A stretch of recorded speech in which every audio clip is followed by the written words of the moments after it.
කොහොමද ඔයාලට? අද මම එකතු වෙලා ඉන්නේ මම ගිය සතියේ මීල් ප්‍රෙප් කරගත්ත කෑම මොනවාද කියලා ඔයාලත් එක්ක ෂෙයා කරගන්න.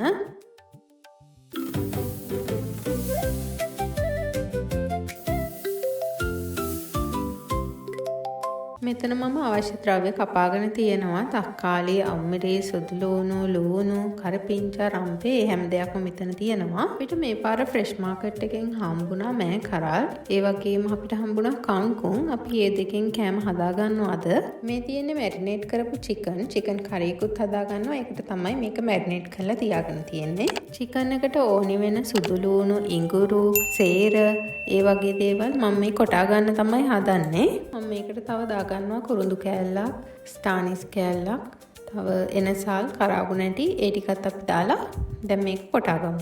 මේ තියෙන්නේ කොටාගත්ත හමුද්‍රව්‍ය ටික. මේක හරිම සුවඳයි. මුලින්ම මම හදාගන්න යන්නේ මෑ කරල් එක. මෑ කරල් එකට මම ලූණු, සුදු ලූණු, කරපිංචා, රම්පේ, අමු මිරිස්, ඒ වගේම උළුහල් ස්වල්පයක්, ඒ වගේම කුරුඳු කෑල්ලක්, ඊට පස්සේ මිරිස් 3-5 කහ කුඩු ඒව දාලා හොඳට කලවම් කරගන්නවා. මම තව තක්කාලිත් දාගත්තා. මෙහි සාමාන්‍යයෙන් මෑ කරල් එහෙම හොයාගන්න අමාරුයි. ඒ නිසා අපි මෙහෙම හම්බෙච්ච දවසකට අපේ කැම්ප් වලට හරිම ආසාවෙන් තමයි මෑ කරල් එහෙම එකතු කරගන්නේ. ඊට පස්සේ මම පොල් කිරි ස්වල්පයකුයි තව වතුර ටිකකුයි එකතු කරලා මේක හොඳට කලවම් කරලා වහලා තැම්බෙන්න තියාගන්නවා. අතරේ අපේ හස්බන්ඩ් හදන්නේ වම්බටු බෙදුමක් හදාගන්න. එයාට අද උයන්න ඕනි කියලා වම්බටු බෙදුම එයාගේ විදිහට එයා වම්බටු හදාගන්න තමයි හදන්නේ.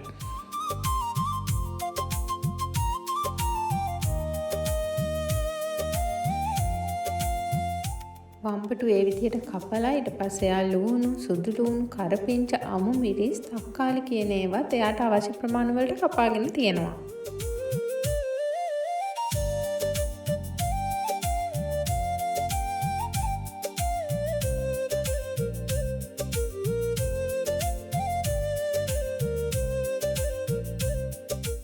ඊට පස්සේ එයා වම්බටු එකට 3-5 මිරිස් කුඩු, කහ කුඩු සහ ලුණු දාලා මෙන්න මේ විදිහට අත ගා ගන්නවා.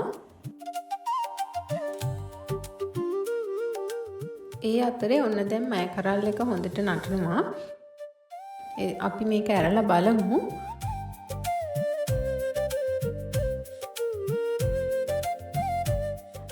මේක හොඳට දැන් ඉදීගෙන එන්නේ. අපි ඒකට කිරි ටිකක් දාලා ආයෙ පොඩ්ඩක් ලිපේ තියෙන්න ඇරලා අයින් කරගමු. එතකොට මේ මෑ කරල් එක රෙඩි.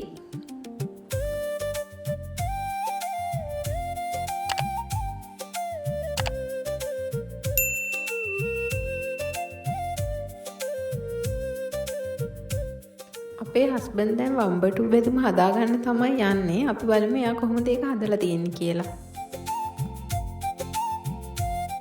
තෙල් දාගත්තා මුලින්ම. ඊට පස්සේ මේ කරපිංච එක දානකොට බියන්ඩ් සීන් එකක් ඔයාලට පෙන්වන්න තිබ්බනම් හොඳයි. මොකද මේක දාලා එයා දිව්වා මේ තෙල් විසික් වෙච්ච හින්දා. ඊට පස්සේ එයා මේ තෙල් එකට දාගන්නවා සුදු ලූණු දාලා ඊට පස්සේ ඒක හොඳට බැදෙන්න අරිනවා. තව අමු මිරිසුත් දානවා. සුදු ලූණු ටික පොඩ්ඩක් කර වෙලා වගේ ඒ වුණාට හැදුවට පස්සේ නම් එහෙම වෙනසක් තිබුණේ නැහැ. හොඳ රහට කෑම එක ඇවිල්ලා තිබුණා. හොඳට බැදිච්ච මිශ්‍රණයට එයා දැන් වම්බටු එක එකතු කරගන්නවා. වම්බටු කියන්නේ හස්බන්ඩ්ගේ ආසම කෑමක්. ඒ වගේම එයා ඒක හදන්නත් ආසයි.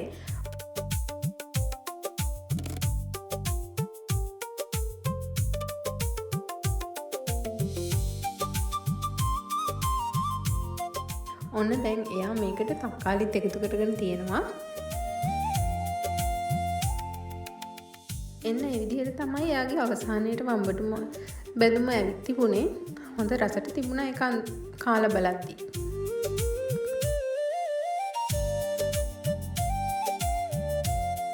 අපිට කංකුණුත් හම්බුණා මේ පාර මාකට් එකෙන්. අපි ඒකෙන් කංකුන් ඩෙවල් එකක් හදා ගන්නවා.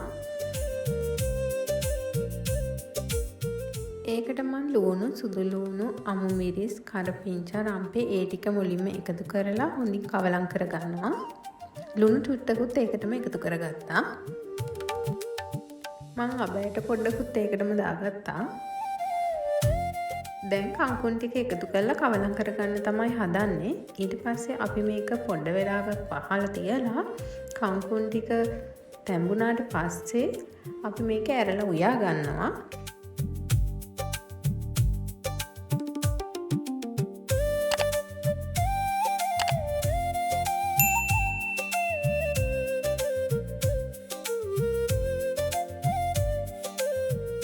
ඊට පස්සේ අපි මේකට කෑලි මිරිස් කුඩු දාලා කවලම් කරගන්නවා.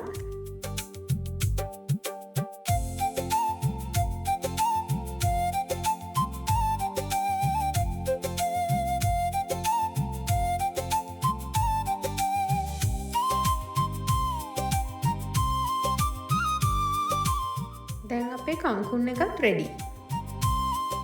අපි තව අපේ කෑම එකට කරවල හොදිය එකකුයි චිකන් කරි එකකුයි හැදුවා. අපි ඒකේ දිග වීඩියෝ එකක් ගත්තේ නැහැ. මේ තියෙන්නේ මං හදාගත්තු චිකන් කරි එක. බලමු එතකොට අපි අද මීල් ප්‍රෙප් එකේදී උයාගෙන තියෙන්නේ මොනවද කියලා. අපි උයාගෙන තියෙනවා චිකන් කරි එකක්, කංකුන් ඩෙවල් එකක්, කරවල හොදිය එකක්. ඊට පස්සේ අපි මෑන් කරල් කිරට උයාගත්තා. ඊට පස්සේ අපි තව මේ පපඩම් බැදගෙන තියෙනවා. ඒ වගේම තව චිකන් වගේක් බැදලා අරන් තියෙනවා. ඒ වගේම තමයි මේ අපේ හස්බන්ඩ් හදපු වම්බඩු බැදුම මෙතන තියෙනවා. මේ විදිහට එළවලු ಜಾති කිහිපයක් එකවර හදලා තියාගත්තාම අපිට සැරින් සැරේට ඒ එළවලු ಜಾතු මාරු කර කර සතියේ දවස්වලට කෑමට ගන්න පුළුවන්. ඒක හරිම ලේසි. මේ තියෙන්නේ මේ එළවලු වලින් මං හස්බන්ඩ්ට බෙදාගත්තු කෑම එක. බලන්න ඒක කොච්චර ලස්සනද කියලා. මං ඉස්සරහ වීඩියෝ එකකින් ගේන්න බලාපොරොත්තු වෙමින් ඉන්නවා කපල් එකකට ඕස්ට්‍රේලියාවේ සතියකට යන වියදම කොහොමද කියලා. ඒ වීඩියෝ එකකින් හම්බ වෙනකම් ගිහින් එන්න.